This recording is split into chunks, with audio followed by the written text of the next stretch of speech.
The speaker,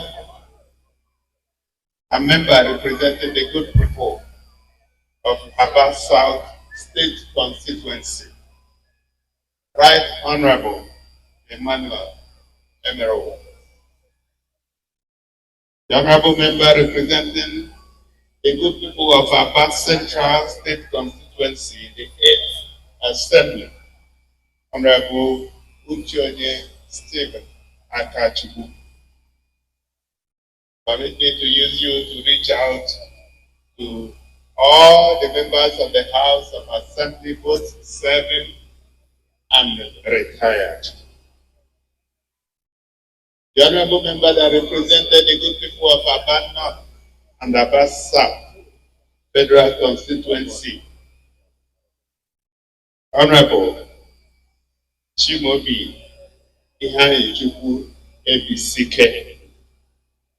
Again, let me use you to reach out to other honorable members, both serving and retired, the National Assembly, the Secretary to the State Government, Professor Kenneth Carlo, the Chief of Staff to the Governor, Pastor Kenneth Ajaba, PhD, all honorable commissioners who are here with us.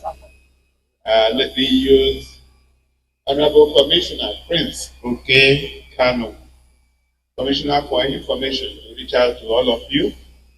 All special advisors that are here with us, senior special assistants and special assistants. Let me use the special assistant to the Governor on Monitoring and Evaluation who are here with us, management and staff of Aba South local government, all socio-cultural organizations and groups that are here, especially the Onogo women. You are specially recognized. Members of the Hausa and Yoruba communities, very distinguished guests who are here, members of the press, distinguished ladies and gentlemen. I've titled my speech this afternoon, Like the Phoenix, Aba has risen. 1,464 days ago, this very building you are looking at here was looted and touched by angry protesters in the wake of the civil disturbances that attended the October 20 NSAS demonstrations. Events of October 2020 and the attendant losses in human lives and property represent terrible sore points in our democratic evolution. Very fundamentally, the effects of the carnage, arson, and public anxiety that followed the NSAS protests have remained with some of the victims here today. For all of us gathered here, there are two very significant lessons that the tragedies of October 2020 present. The first is the huge price a society pays when injustice is allowed to fester. The second is the importance of strong leadership in managing the unfortunate outcomes of social upheavals like that, because it will continue. Right? It's true that violence and destruction should have no place in a democratic society. It must, however, be noted that responding to the fallouts of crises, when they do occur, because they will occur, requires responsive and sincere leadership. The failure to restore the symbolic Aba Town Hall and the administrative block of the Aba South local government tells some unfortunate stories. To the eternal credit of Ndiabia, the old political culture that left Aba in ruins, as represented by the charred remains of the Aba South office complex, have been shown the red card today. A new era is upon us, and the atmosphere of excitement that I find here is an indication that our people got what they ordered at the electoral marketplace in February and March 2023. I'm glad that we can again point to the Abba Hall and now this beautiful edifice as important and glorious landmarks of our beloved Edinburgh City. Let me on this note welcome you, distinguished ladies and gentlemen, to the dedication and commissioning of the rebuilt Aba Administrative Complex. It is very necessary that we appreciate the importance of this event today because it is not entirely about physical structure.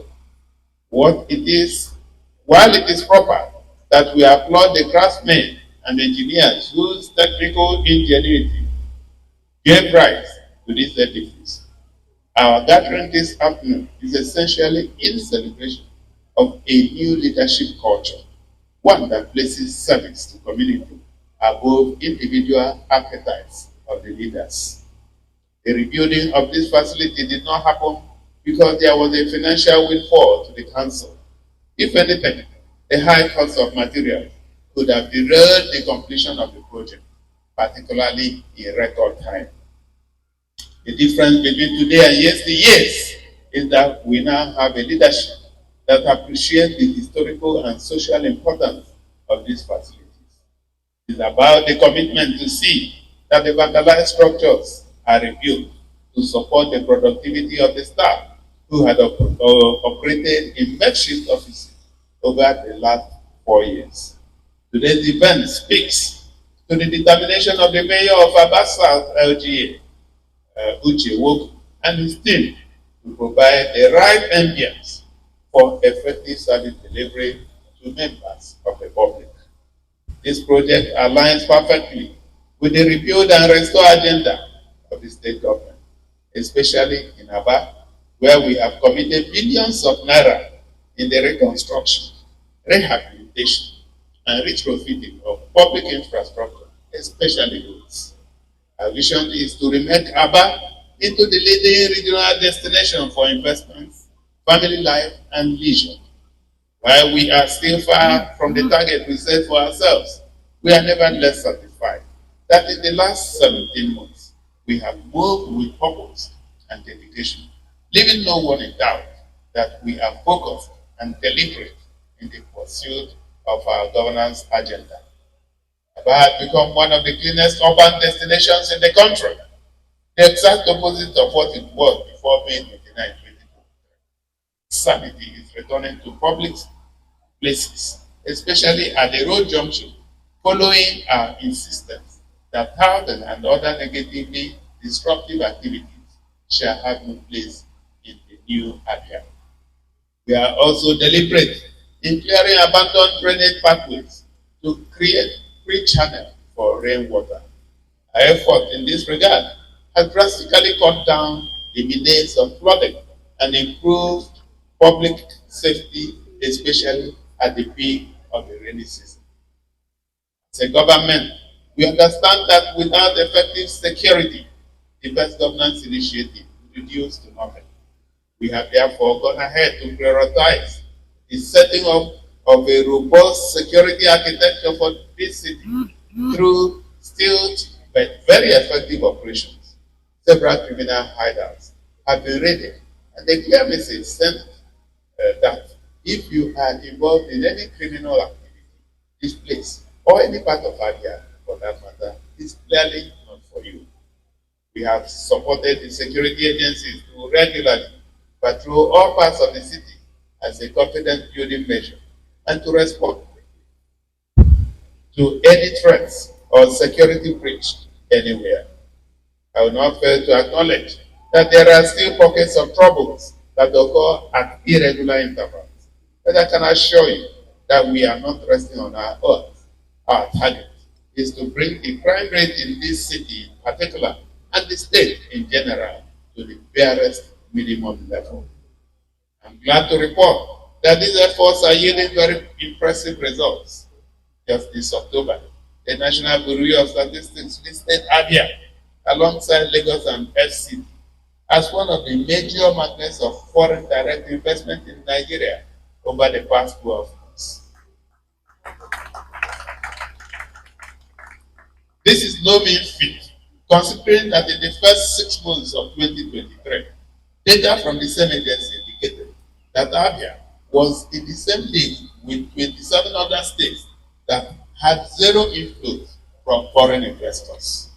One thing that can be learned from the significant leap we have made in the last 12 months is that investors, like one has always said, are paying very close attention to what we are doing and not necessarily what people are saying. Beyond impressive inflow of foreign and domestic investments into the state, we have also seen steady progress in our ease of doing business ranking following the publication of new set of data by the United Nations Development Programme in July. Our progress can be attributed to the series of institutional reforms and structures put in place by the administration to improve the productivity of individuals, institutions, and businesses.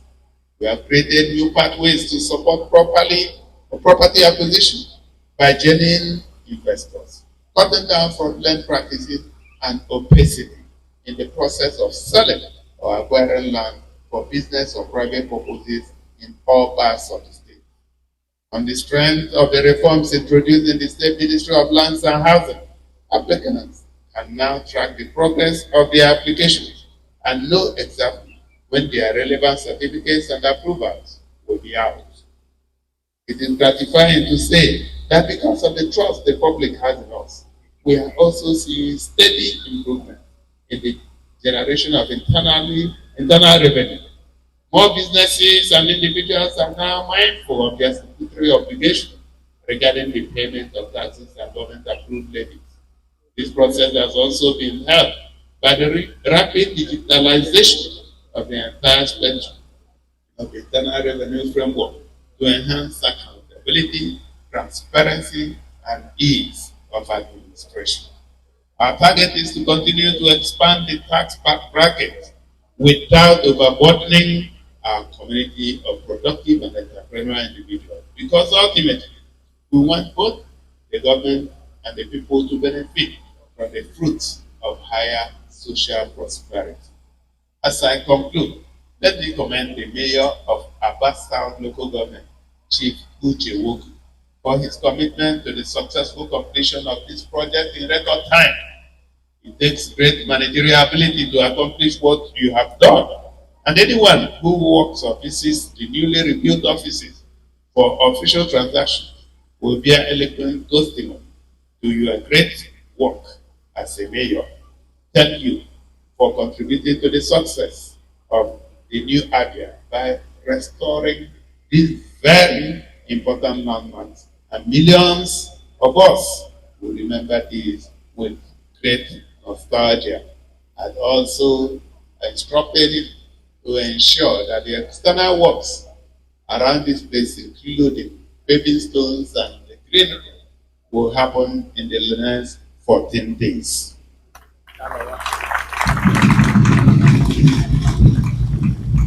This brings me to the important subject of local government administration. Like the Speaker has said, we remain members of the Labour Party.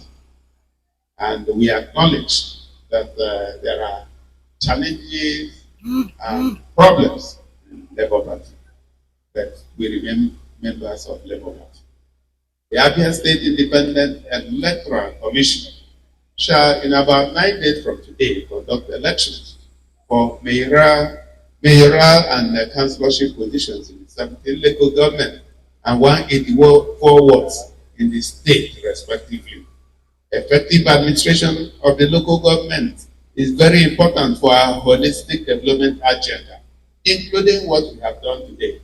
A standard has been set, and we do not want to drop from this standard. I would therefore invite you to participate actively in the process by asking questions of the candidates and supporting those who share in our development agenda, irrespective of what party they belong to. We know our people. Thank you. We know our people, and I'm sure none of us will be in doubt when you go to the polling center as to who the right candidate for the relevant positions are. Like I've always known, happier people go for the right candidate despite political platform. We must continue to seek out the right people. The only way commissioning, flag offs, good, beautiful buildings will continue is that we will continue to have the right people in authority. One thing I can assure you is that APSEC will be given all the necessary support to conduct a heat-free exercise on November 2, 2024. It is important to remind us that we have the power to use our votes to address much of the discontent that led to the street anger in October 2020. By supporting and voting for quality leaders we can trust, you are making a very significant contribution to the rebuild project happening in all parts of the state. As a people, it behooves us to collectively resolve that never again shall we be led, especially at the local government, by individuals who are only interested in the privileges of political offices without the responsibility of service to the people. Distinguished ladies and gentlemen, may I thank you for listening and